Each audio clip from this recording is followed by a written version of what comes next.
Today on the Novelizers, The Daily Show's Josh Johnson, The Best Show's Jon Wurster, plus Lisa Gilroy and intern Kevin Carter. Now here's your host, Andy Richter. What if you could turn lead into gold? It sounds like a simple and honestly pretty stupid question, and yet that very question obsessed the wisest people for centuries, from China to Egypt and across Europe. Those who attempted it, the alchemists, became some of the world's first scientists and medical researchers, despite the fact that their ultimate goal, transmuting lead into gold, was never achieved. Until now. That's right, I, Andy Richter, have accomplished what the ancients could not. How? By taking useless leaden movies and transmuting them into beautiful, gleaming literature. I do it with a process known as novelization. This season on the podcast, we're using our dark arts to novelize the film Independence Day. I'm happy to say our experiment is a complete success. And here to catch us up on the first half of the movie is my lab assistant, Kevin Carter. Kevin, catch us up. Oh, sure. Well, the Earth is attacked by aliens, so Will Smith and his buddy Harry Connick Jr. go up in airplanes to try to stop them, which is crazy. That's kind of like going up against the Death Star with the motorboat. Of course they get their butts whooped, but the Fresh Prince somehow manages to survive and even captures an alien. Total coincidence, he crash lands right next to Area 51, so he drags the alien there, then the president shows up too. Thanks, Kev. Today's first chapter was novelized by Jeb Lund, who has written for The Guardian and Rolling Stone, and narrated by comedian and Daily Show writer Josh Johnson. Josh Johnson, novelize us. Chapter 13, No Ice, novelized by Jeb Lund, narrated by Josh Johnson. David yanked the freezer door open in exasperation, careful not to let the jerky motion spill any of the liquor in his other hand. Seized an ice cube tray and knew even before he felt its unwelcome lightness that no joy would be found here. Just my luck, he said. No ice. Although, what do you expect? The government had secretly built a break room right above the secret command center of Area 51, presumably for any visiting moms to get a good long look at the nuclear codes and their beautiful son Tad dialing up coordinates to dust Moscow. So maybe those same low-bid brains hadn't ever envisioned ice. Then again, maybe there'd never be ice again. That was a thought he'd have to get used to. Maybe this was the end of compressors, of insulation, of human civilization building freezers. Even if humanity survived, he'd seen the devastation in New York and wondered whether it would have water again. If it didn't, that meant the end of good bagels, good pizza, of everything you could only really get in New York because of the water. He'd argued about this until he was blue in the face, but he could never make people from lesser coasts see the truth. Maybe this was the unintended gift the aliens had brought, an end to being misunderstood about even the humblest explanations of why everything was just better in New York. He smiled a mirthless little smile and closed the freezer door. Of all people, the aliens understood that, and they weren't even people. A civilization advanced enough to cross thousands of light years in a trice, and the first thing they were blowing up, sure as hell, wasn't Philadelphia. He resisted the urge to spit on the ground. I take it you've heard. It was Connie. Somewhere behind him, he turned to see her leaning in the doorway, luminous in the can lighting of Area 51, nervously picking at her fingernails the same way she did back in college, when he laid out his plans for their first road trip to Philly to deface a statue of Benjamin Franklin. She looked incredible, somewhere between office couture and bedraggled. What he used to jokingly tell her was her hornier Bonnie Bedell estate. She joked back then when the terrorists came, he could have her in any state. He wanted to, and he knew his eyes must be devouring her like a starving man going face first into the fried rice at the China super buffet, so he cut them away. He didn't know how long he'd live to remember this moment, but he knew he always would. Her eyes were brown. The terrorists were green, and they'd fallen on the world from out of the blue. This was the day, and this was the hour. And by rights, they should be rutting and crawling over each other like two grease ferrets in an oilskin sack. But here they are. He returned his eyes to her and raised his iceless tumbler. A toast to the end of the world, he said. not sipping. He didn't come to this decision lightly, she said. Moving into the room, even now, spinning for the president he believed had sundered their marriage. He, him, the president, fuck him. David wanted to take her in his arms, but he didn't want her to know that. He already felt childish enough waiting to radiate sex all over her like a running microwave without a door. Instead, he turned his back. Unsure of what to do with his hands, he grabbed a bottle of Bushmills and poured more into the tumbler. He sniffed audibly. Protestant whiskey. That sort of thing wouldn't fly in New York either. Then again, nothing was going to fly in New York for a long time. Not from LaGuardia or Kennedy, which were New York airports. They had the best drinking fountains of any airports. He realized too much time had passed since he last spoken. You still believe in him, he said. Good, on topic. Nothing about wanting to summit the inside of her thighs by clutching at them like a koala. Well, he's a good man. David sank onto the vinyl couch next to a water cooler. It didn't even burble, either as commentary or punctuation, which until this point in his life he understood to be the purpose of a water cooler. He thanked God that the vinyl couch hadn't made a string of Jerry Lewis-esque fart noises as he shifted his weight on it. Whiskey had always made him flatulent. Give us a nip, he'd say, when friends were passing the bottle around when he was younger. Give us a rip, they reply, exacting their payment. Connie knew this. Was she looking at him? Was she expecting farting? Is this what he was to her now? Flatulent and unfucked? A whoopee cushion without the good whoopee? If he would be too, the least he could do was also deny her the satisfaction. Well, he'd better be. You left me for him, or, for your career. It wasn't just my career, Connie said, screwing the top back on the Bushmills and returning it to the freezer. Maybe his current tumbler would make him drunk enough to be unable to find it. She considered a stealthier, at least less inevitable hiding place than the one he'd likely just gotten the bottle from, but there was no time to brainstorm. It'd have to do. She wasn't good at this. In school, when they play hide and seek, she always just went to the principal's office, figuring nobody else would want to be there. It was the biggest opportunity in my life. I want my life to make a difference. I want my life to mean something. David rose and reached around her for the freezer door, immediately finding the bottle again. Damn it. Yeah, and he began grabbing it. I wasn't ambitious enough for you. David, you could have done anything that you wanted. She raised her hands above her head as if trying to reach for an example, only finding the time he tried to raise money to hire a handful of graduates of the School of Americas to kidnap the Philly fanatic so he could cut it open to see what was inside. If only, he'd said, to find a way of killing the next one. She decided it wasn't the time to mention it. Research, development. Oh, honey, he said, retreating to a slanted window overlooking the command center. He spun the cap halfway off. He felt suave now, semi-liquid, an indolent slosh of unbothered matter within a shape that looked like him, but the good version. He knew his inky hair was waving to the side above his black-rimmed glasses, and he could only hope that he looked like a Van Doren, or if like Elvis Costello wasn't a dork and an asshole. He said a silent prayer that he did not look like a pep boy. I was happy where I was. Haven't you ever wanted to be a part of something special? He slammed the bottle down, sending the liquor sloshing up and out over the neck. He tried not to think about what an increasingly large percentage of the remaining world supply of bastard whiskey it represented. He dropped his voice. I was part of something special. She raised her eyebrows and took a breath like he'd just knocked a little of the wind out of her. She knew what he was doing, the effect he wanted to strike. John McClane, but mathlete, and she hated it. Hated that it was working. She hated that she knew it was working.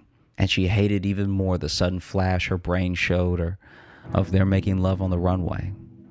Maybe it wasn't on fire already, ruining the effect, but at the rate they were going, it would be soon enough. Shaking her head, she made for the door, walking past his back, with half an extra swing to her hips and turning only at the end, where the can lighting was. Well, if it makes any difference, I never stopped loving you. He turned to look at her. But that wasn't enough, was it? She gave a look he couldn't read. He thought it'd start with disappointment, a look he'd seen before, like the time he submitted a failed petition to the state of Pennsylvania to restrict the franchise to the bodies suffering toxic megacolon in the Motor Museum, or to people suffering the same symptoms who seemed legitimate Philadelphians. He waited, though. And soon, the look seemed to resolve into a smile. He remembered that smile. She'd indulged in it after he was arraigned and sentenced by the court inside Veterinarian Stadium. Yes, he'd pepper sprayed and released those captive eagles in the concourse, and yes, they had attacked several fans, but he'd only walked free because she persuaded the magistrate that he'd done it out of an excess of fan zeal. She naturalized him as being from there, in front of God and the law, and he'd never live it down. Yeah, that was a smile. He knew. They both did. Whatever else happened between now and the end of the world, he could count on one thing. When it finally got close enough to the ladder, they were definitely going to fuck in a closet, probably one where the mops were. He watched her turn to walk away, and his glance fell below her waist, and he thanked God or circumstance for the can light. Let's go, we're on a tight schedule, let's go. Pick it up, man, pick it up, pick it up, pick it up. Yelling, Sky yelling, always yelling. People asked Soldier Ass all the time what it was like in the service, and he always said the same thing. Mostly it's like real life, but yelling.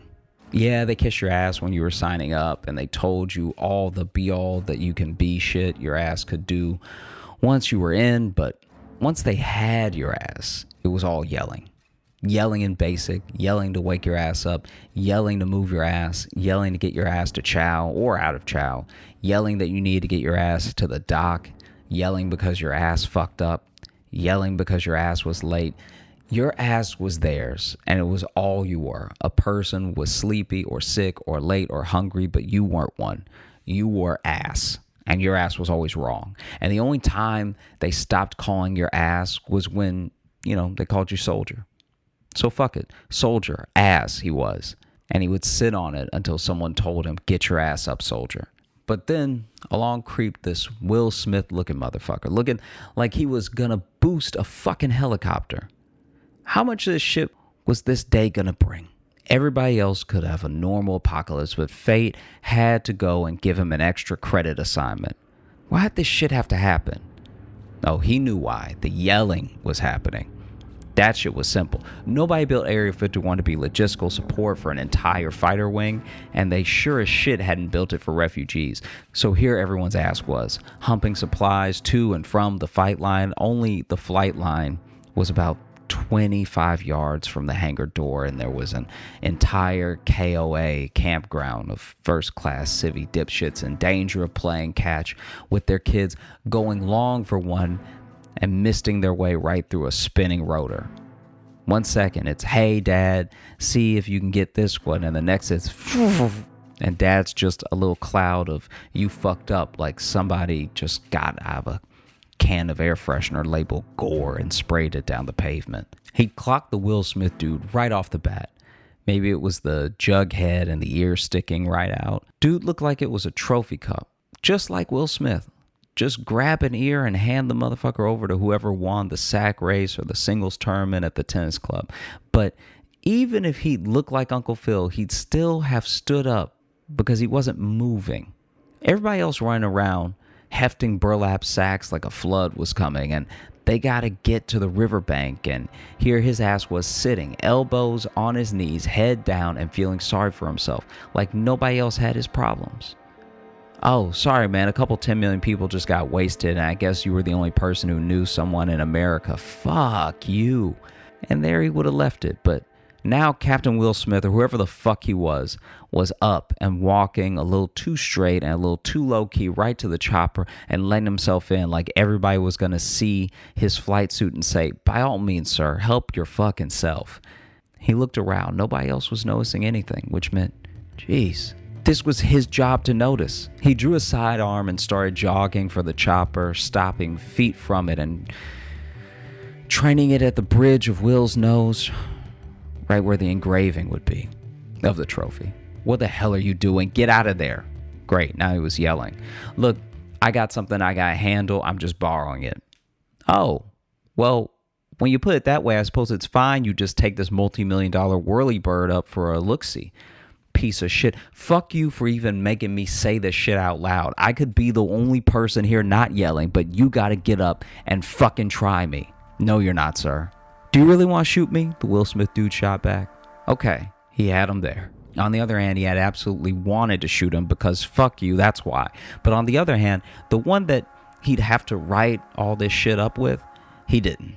And he might never have shot a Marine captain in the head inside a helicopter before, but he knew there was going to be a lot of paperwork, double probably. If the round went through the Champions Cup he was wearing on top of his neck and into a instrument panel or even the window, it took him a second to think about it. One, he didn't want to write down a fucking thing. Two, he already wasn't feeling like working very hard. Since the number of people here who called him soldier or your ass without even flicking a hand near their cap pretty much tripled. Three, fuck it. There was no chain of command here anymore. Near as he could tell, there were Marines, Air Force, and Army assholes all motherfucking each other up and down this base, which even he knew wasn't military anyway. First day he got here, the only people he saw bossing everyone around were creeps in suits. And creeps in suits meant intelligence. And intelligence meant that whoever was running the show here was a goddamn dumbass. You could probably put those creeps, Family Dog, Santa Claus, and Michael Jackson in a helicopter, park it in front of the hangar entrance, march them past it on the way in, and they still wouldn't notice it was missing when they came out. Fine, fuck it. He was already mad that he jogged this far anyway. The Will Smith dude opened his mouth again. Just tell him I hit you. What? Kiss my ass. He decided right then and there that this dude wasn't Will Smith. He was fucking Urkel.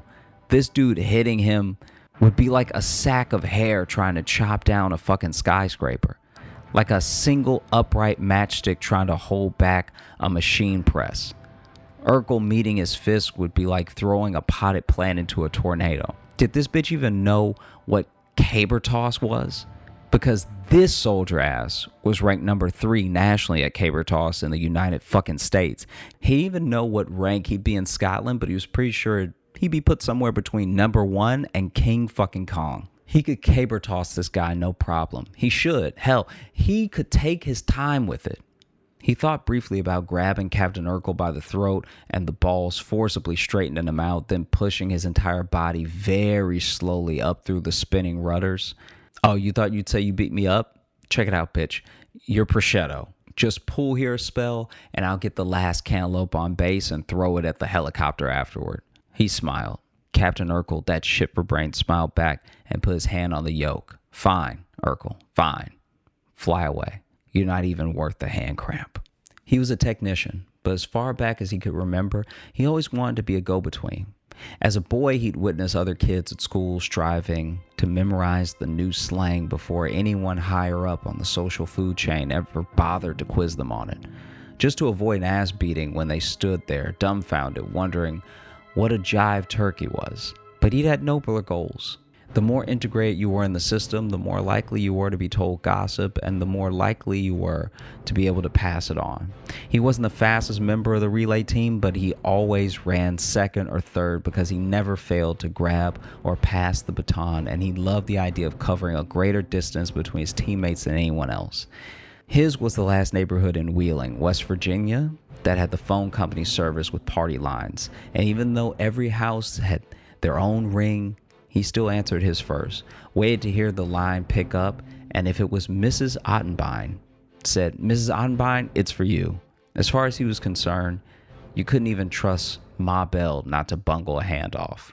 But this, the Area 51 Nerve Center, underneath the big glass window of the break room where the civvy egghead who looked like one of the Fusco brothers was trying to score with the president's secretary, 5 stealth birds loaded with the nukes in the air and some absolutely unlicensed ET activity up in the sky. This was his time to shine. "Command, this is Retail Op," crackled the voice of the B-2 leader over the radio. "Squadron is in the air.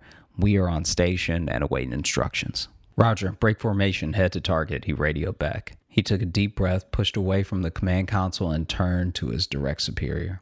Sitting just a few paces from the president, the Marine commandant and SecDef Nemzicki. He was almost feverish at the thought of what he was going to do. They were only a few feet away where he was sitting, and They could hear everything he'd said. There was nothing else to do, but this was no time for half measures. "Sir," he began, a wave of ecstasy breaking over him as this moment went from an idea to technicolor reality, his voice carrying all the short way to the POTUS himself. They're breaking formation. He sent up a little prayer of thanksgiving that he remembered to wear more restrictive briefs today, rather than risk the roomy and tempting potential of boxer shorts. "Mr. President, we're initiating sequence code," growled General Gray, the Marine Commandant, sounding for all the world like someone had given Nick Note a throat lozenge.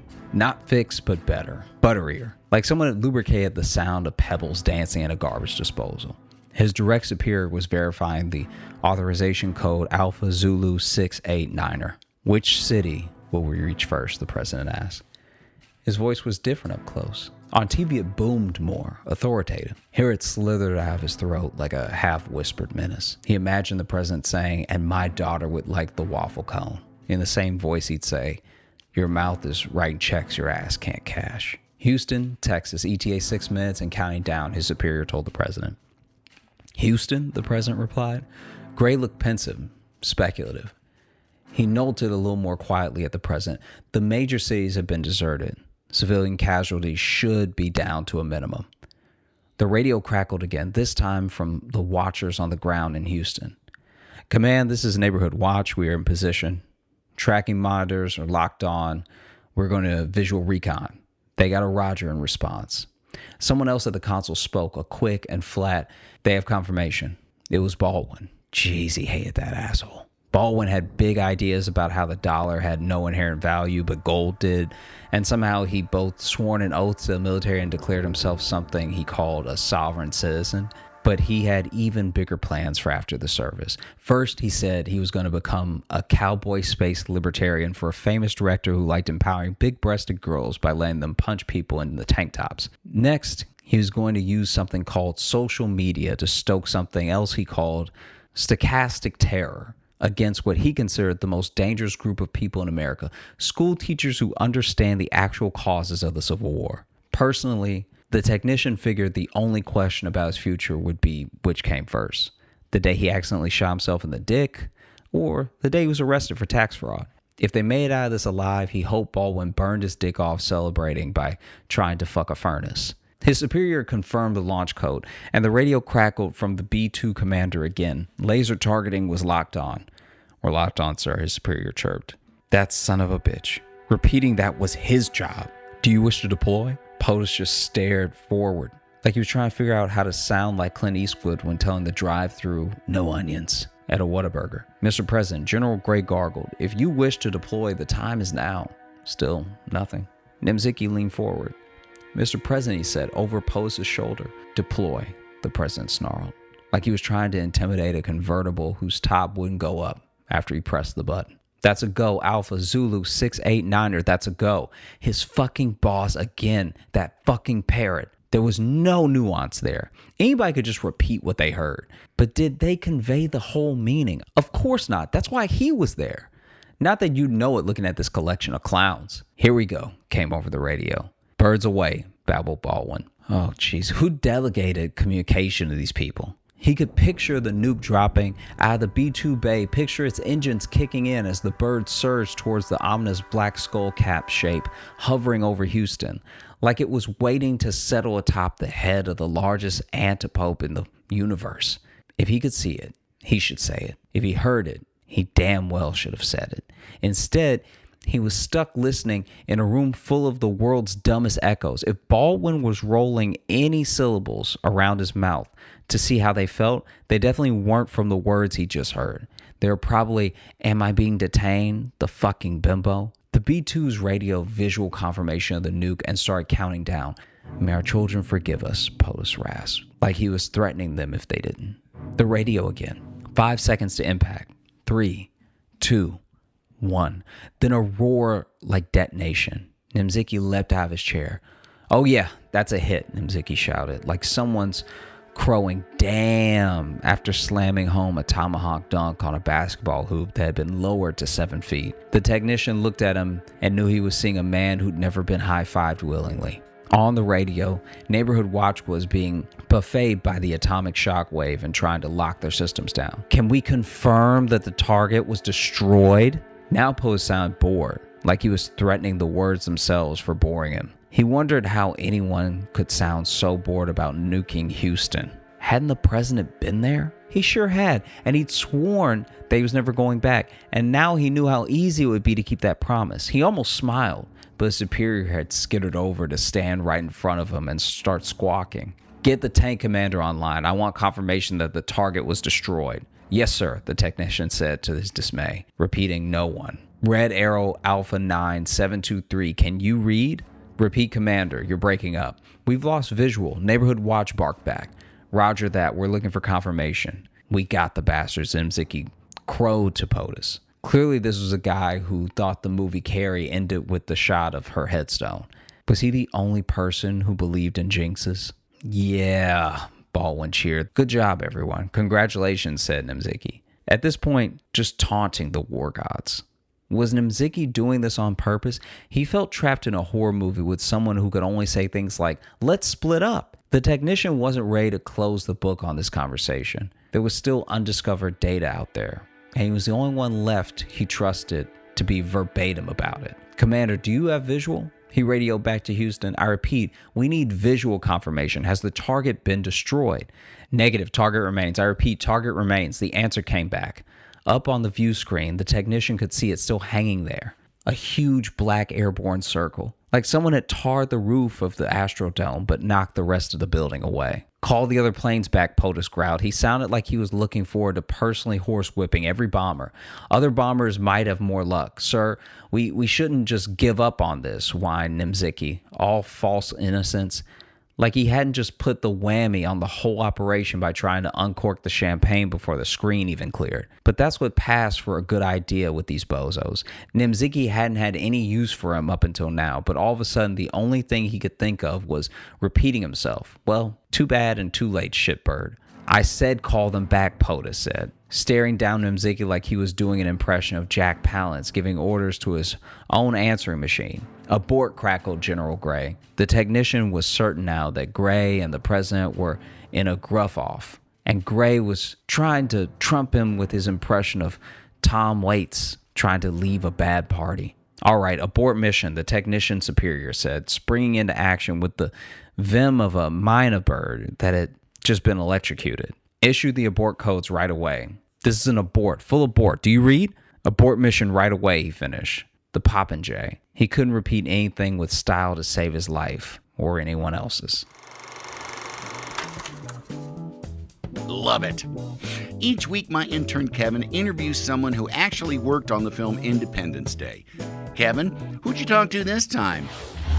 I'm sitting here with Lisa Gilroy, who is the hot dad consultant for the movie Independence Day. Lisa, how's it going? That's right. Thank you so much for having me, Kevin. So how'd you get into this job, like hot dad consultant? Like what exactly is that for the listeners? I work primarily, I got my start in marketing. So in Hollywood, I'm not sure how familiar you are with the town, but it's kind of the capital of the biz, which is something that we say that's short for the business, which is kind of the Hollywood business, which means movies. So I began in marketing, right? So we're looking at the demographics and the people that are interested in watching certain movies. And that's where we stumbled upon kind of a pickly problem, which is that women, or those who, any group that doesn't identify as a straight white male, of course, tended to be almost too intelligent to enjoy some of the plots of action movies, such as Independence Day, for example. These audiences were asking questions like, how come can they upload a virus onto an alien spaceship so easy? Stuff like that. Just keen questions that are wondering, something's fishy here. Why is human technology so close to the spaceship? I'm not buying it. We're hearing a lot of that. So that's where I was brought in to kind of get that group of people on board with the plot. And we found a way to do that was to make the men hot dads with dead and or dying or divorced wives. So it's interesting you say that because, when it comes to America, in American movies, the guy is always the hero, unfortunately, right? So I like the idea that you are there to, it seems, and correct me if I'm wrong, it seems like you're giving the men within the movie, the hot dads, like something to where people can relate to and feel sorry for. That way, when they become the hero, it's all more grander, you know what I'm saying, in the end game. Well, it's not so much that we want these audiences to feel sorry for the hero, but more just horny, sexually bonered, or turned on in any sort of sexual bonered way. Gotcha. Makes perfect sense. Yeah. So what we're doing really is because these audiences that I'm speaking of, these non-male identifying mostly are too intelligent for the plot. What we do is we kind of trickery with the natural evolutionary brain wiring. So we go, let's get in your brain and then scramble your noodle in a way that makes you think that you are attracted to or in love with the sexual prowess and the strength of the main character. And a good way to do that is to make that character a father figure, because then our viewer is thinking, his semen be working. And that's important to a lot of women. Now, when it came to working with Bill Pullman and Will Smith, was one harder than the other when it came to making that connection for your job? Both men in this movie, I had, the honor and the privilege to hot datify both of them when working with the script and when we were in development. And they both kind of take separate angles at the hot dad approach. So Bill Pullman is what we call more of like a clean dad. He's got the tie on. So he follows this very classic hot dad trajectory where he begins in clean suit, he goes to loose tie, he ends in dirty tank top, that kind of arc. And then Will Smith is what we call a dirty daddy from the beginning, because he has, a hard job. He has dirt on his biceps. He has a strategically placed cut on the face that usually highlights a cheekbone or a jaw structure. And so clean daddy, dirty daddy, both of them equally hot, both of them equally sexually pleasurable to the audience. And, one with a biological daughter. Daughter is important here, right? Because we don't want Mhm. a son involved. And the Mhm. other is a son, but not a bio son. You see what we're doing here? We're kind of Yeah. playing with the Oedipal complex here. Yes, makes sense. I was called Dirty Daddy once. It wasn't because I was hot. It's because I had just left the gym and I forgot to shower. So I'm pretty sure it's not the same thing, but it's nice to be called Dirty Daddy every now and then, I guess. Yep, sure. Dirty daddy, stinky daddy, anything that, any adjective that can be paired with the word daddy. If that's happening to you, I would say you're doing very, very well. I noticed that even though he didn't have a daughter or a son or anything like that, Jeff Goldblum seemed to have come out one of the most popular people from this movie. Why Mhm. is it that he was not giving a child of some sort, but Will Smith, we're talking Willennium here, we're talking Will Smith, Mhm. he had to have a child. Why didn't Jeff Goldblum have to have one? I'm so glad you asked that, Kevin. So, Jeff Goldblum in this movie is a perfect example of what we call prequel to a dirty daddy. So, you can see the story being set up perfectly, right? In all of our daddies across the board, you're going to have a dead and or dying wife or divorced wife. Divorce was her choice. She's a bad little rotten one and she wants out of the marriage. And our guy's the good guy, okay? And that puts the viewers in a really extremely, horny, vulnerable place. We feel for him. We want to have sex with him and on him. And so that creates this dynamic where he's being set up for another movie later where he can have a child with this woman who leaves him again. I want to make sure I connect. I want to make sure I connect with you and what you do here. It sounds like to me that sympathy equals sexy. That's exactly right. Sympathy. Yeah, damn it. I'm learning so much here. I'm learning so much here. And I want to add into that also strength, right? So we feel sympathetic towards the father character, but not in a way that we think he can't fend for himself. Actually, Mhm. he's fending for himself so hard that it's making us hard. We want to see biceps that are capable of lifting a little girl up into the sky. We want to hear her go wee, and we want to see these kind of dirty, greasy biceps, if we're doing dirty daddy, in a Mhm. tank top lifting a little girl. And that's what's going to do it. So it is kind of that balance between strength and sympathy. If you was to choose, would you prefer Dirty Daddy or Clean Daddy? I want to have both. So, for example, let's think about another Will Smith banger, The Pursuit of Happiness. Oh, we've got a dirty daddy, single daddy. Mhm. By the end, he becomes rich suit, clean daddy, millionaire daddy. Or, the inverse of that. We have clean daddies such as Bruce Willis in Die Hard. Mhm. Now, I'm not aware of his children's situation actually in that movie because I didn't work on that one, but I do Mhm. know that he had a wife that didn't want to be married to him, and how hot is that? Mhm. So he began, more of a clean daddy, and near the end, he was crawling through the vents like a rat, covered in blood and covered in dirt. And I say, what a transition. What about average daddies? Do they exist, or is there a market for average daddies out here? I mean, maybe they exist in the world, but they should not exist in movies. Field of Dreams. You familiar with this movie? I have never heard of Field of Dreams a day in my life. So it's Kevin Costner. The daddy in this one didn't quite make a splash. He wasn't either clean daddy or dirty daddy. He was farmer daddy. So that's kind of right down the middle. Weird. Where already the audience is confused. Mhm, He has a daughter, which is great. A very cute little daughter played by Gabby Hoffman. mhm, Amazing. Very cute. mhm. That they hit nail on the head. But the biggest problem in that movie, healthy marriage alert. Yeah. Nothing kills a boner faster than a healthy marriage. He's got this wife that's with him, not just by his side the whole movie, but supporting Mhm. his, quote unquote field of dreams. And it's just kind of yuck. I think that movie could have really blasted into oblivion if she had been dead and or dying. But that's on them. And that's why that movie was a huge flop. Is there anything you can do for me to help me become one of these dads? You know what I'm saying? Because I'm not I'm not ready to have a child. I'm not ready to raise any kids or anything like that.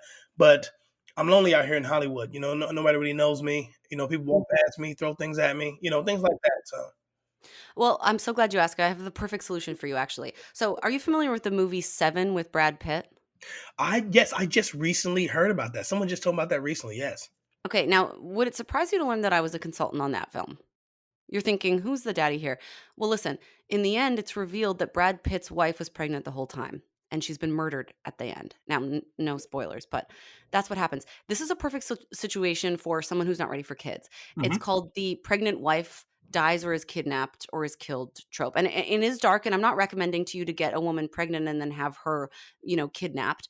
But guess what, Kevin? There is absolutely nothing stopping you from telling people that that's your story.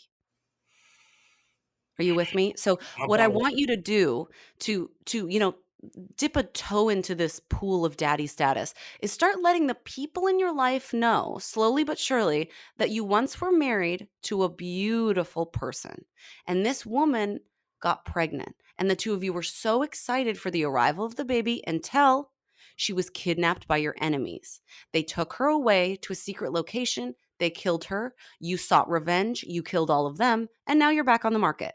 You see what we've done here? We've created a narrative that your semen is working perfectly. You would die and kill for the people that you love, and you're single. Okay, are we loving this? I really might find love this way. This is great. I think you will. I really think you will, Kevin. I appreciate it. So I want to thank everybody for listening to this section of the podcast, this interview section. This was Lisa Gilroy. Thank you for coming out and joining us. Absolutely. You're welcome, Daddy. Oh, I'm called Daddy now, y'all. You call me Daddy the rest of the day. All right, guys, please enjoy the rest of the podcast. Thank you, Kevin and Lisa. Our next chapter was written by Cincinnati's own Chris Messick and narrated by drummer, comedy writer, podcaster, and all-around super talented guy, Jon Wurster. Jon Wurster, novelize us. Chapter 14.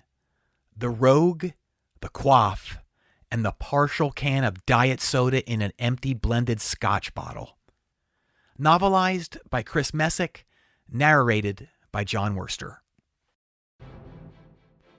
You would think that stealing a helicopter would be hard, and in fact, for someone like, say, you, it would present an insurmountable challenge.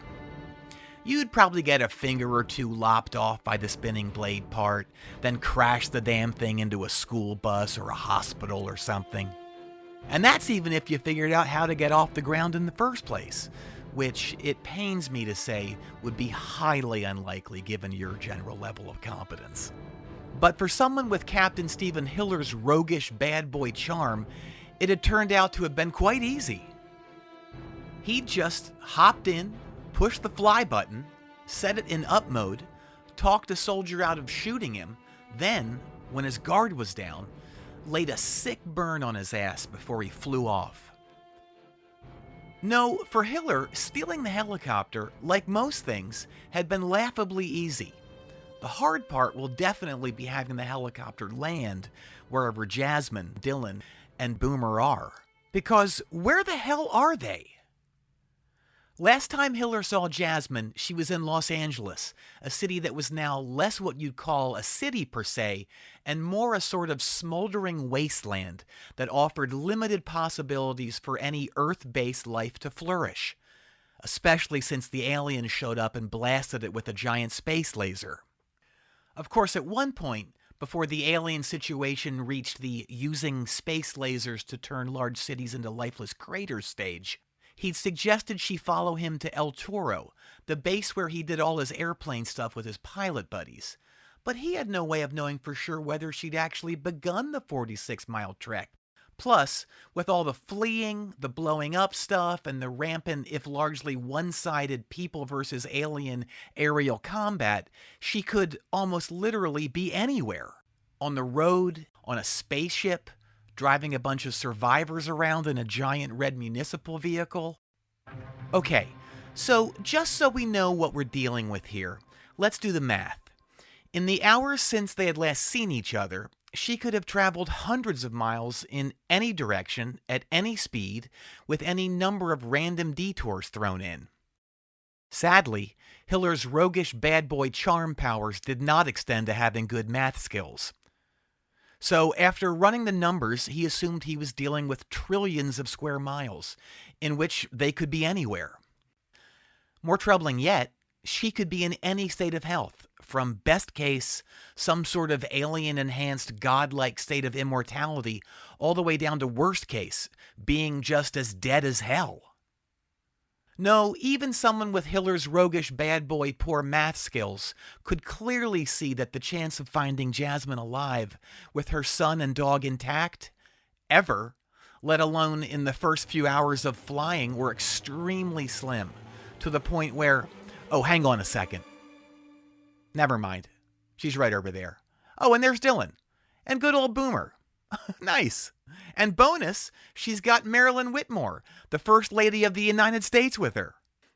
Given Hiller's roguish bad boy charm, he and Jasmine were forced to do some quick making out before they all flew back to Area 51. But they had to French vigorously, because time was of the essence. The First Lady needed a doctor fast, to the point where she was even willing to see someone out of network. Sadly, by the time the chopper landed in Area 51 and Marilyn was whisked to a bed in the secret base's hospital-type area, she already had that soft, calm voice and otherworldly lighting around her that make you understand that, well, let's just say she is definitely not going to be in the sequel. If there even is a sequel. As he left his wife's deathbed, President Thomas Whitmore leaned against the wall for support and turned his mind toward a pointed question that had guided him through many a crisis in the past. What exactly is presidential hair? For a long time back in the day, it was just a powdered wig, which eventually paved the way for James K. Polk's glorious and historically significant mullet. This was followed by an era when presidents were defined not by the hair on top, but instead by their giant hipster beards and mustaches. In modern times, you had your balding guy slickbacks. Think LBJ or Gerald Ford, and your Truman-esque short and tidy side parts.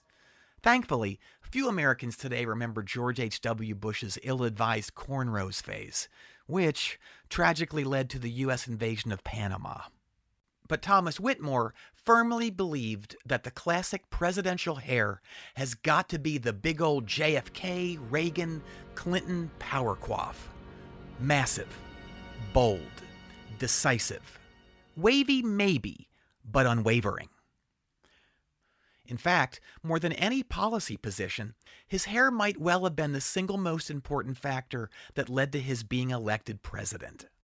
Polling suggested that voters could easily see his hair carved into Mount Rushmore, presumably in place of Teddy Roosevelt, whose oily middle part hairdo has not aged well. In fact, Whitmore's hair was so presidential, even after fleeing from Washington to Nevada just a few microseconds ahead of the explosion that took out the White House in a very iconic fashion, after having his mind basically groped by a psychic alien, after being reunited with his wife only to have her die right in front of him, even after all that, Whitmore didn't feel the slightest compulsion to check his hair when he left his wife's room. He just knew it was going to be perfect. And he needed it to be perfect right now because it was about to get real as hell. See, At the end of the long, shadowy hospital corridor sat his dear, sweet daughter, unaware that her mother had just died a few yards away. And rather than asking to see her daughter one last time so she could break the news herself, which, honestly, some people, not Whitmore, mind you, but some people, would say should, by rights, kind of be her responsibility, maybe? Marilyn had decided to use her last breath to accurately point out that Whitmore was a great big liar. Which, whatever. The main point was that, again, his daughter had no idea her mom had just died, and he was going to have to be the one to tell her the news. Oh man, he thought, this is going to straight up blow. He put on a look that read as thoughtful and gravely plopped down next to her. Honey, there's something you need to know. Yes, Daddy? Is Mommy okay? Kinda sorta-ish, but also kinda sorta-ish not. Let me put it this way. Remember Gil, that goldfish we got you when you first learned how to go into the potty? Yeah? Well, remember how one day you went to feed Gil, but instead of swimming in his castle, he was floating upside down at the top of his tank? Yes, you told me he was working on his backstroke so he could be in the Fish Olympics. Oh, right, he had said that. Heh, yeah, he won a bunch of gold medals. Well, never mind about Gil. Remember Pukes? Pukes the cat had escaped through an open window and met his end under the front passenger side tire of a Hummer one summer afternoon a couple years ago. Of course I do. Did you find him? You said he'd been kidnapped by the KGB and that Batman himself had sworn an oath not to rest until he found him. Oof. Oh well. A lie can't be unlied. Experience suggested it was better to press on and hope his hair worked its magic. Okay, remember Fillmore the dog? How you came home from school and he was just lying there not moving, and you tried to wake him up but he was all cold and stiff and wouldn't move, and he didn't seem to be breathing? Poor Fillmore! Has the vet cured his sleep apnea so he can finally come home? It's been years and years. Daddy? Yes? Are you saying to me that Mommy is asleep? Whitmore heaved a sigh of relief. Yes, that's right, honey. She must have caught sleep apnea from Fillmore. He grinned. The Coif came through again, thank God. Wah! Shouted David Levinson in a thin, reedy voice as he randomly threw some expensive-looking laboratory-type junk in a fit of impotent rage. He staggered spastically around one of the more science-y parts of the base, an empty Johnny Walker bottle he'd found in the trash in his hand. Well, nearly empty. He'd poured in about half a can of Tab for appearance's sake. He took a glug and wiped his lips on his sleeve. Here's the thing. David didn't drink, but he liked to pretend to get really drunk when he was mad, in part so he could use the inhibition-freeing effects of alcohol intoxication as an excuse to project a semblance of human emotion. He just wasn't especially good at pretending to be drunk. The planet! So pissed about pollution. And the aliens! He slurred unconvincingly. And here was his dad, Julius Levinson, warily watching the whole fairly hacky and frankly not super believable performance. When David saw Julius, he belched right in his dad's direction, like really loud, his breath reeking of caramel color, natural flavors, and aspartame. He never would have done that if he hadn't been pretending to be drinking. Julius rolled his eyes. His son had always been strange, to say the least. And not ha-ha strange either. But ever since David's marriage had understandably fallen apart, Julius was really, really starting to worry. David, I've been meaning to talk to you for a while now. You? Talk to me? You don't understand me, old man. David mumbled, then lurched cartoonishly into some kind of science terminal while making fart sounds with his mouth. See, this is what I'm talking about. The way you're always pretending to get drunk from drinking diet soda. I don't know what you're talking about. That, David, that's what I'm talking about. You play a drunk like an extra in a 1940s B movie. People don't talk like that when they're drunk. They don't stagger around like that. They don't do whatever it is you're doing. David took the beaker off his head and pulled his thumb out of his ear. Yes, they do. This is common drunk behavior, he replied, totally forgetting to slur. No, son, it isn't. Common drunk behavior is to try as hard as is humanly possible to not seem drunk at all. No, you're wrong, Dad. Drunks stagger around and hiccup and do bizarre things like this. He took a box of paper clips from a nearby supply cabinet and dumped them down his trousers. Jesus, son, no. I don't understand why you're doing that. I'm worried about you ever since you and Constance broke up. I think you might be sick. Mentally sick, I'm saying. I mean sick like you need a shrink, not like you have some kind of, I don't know, maybe some kind of bacteria? Germ? No, but I'm trying to say more like maybe a virus.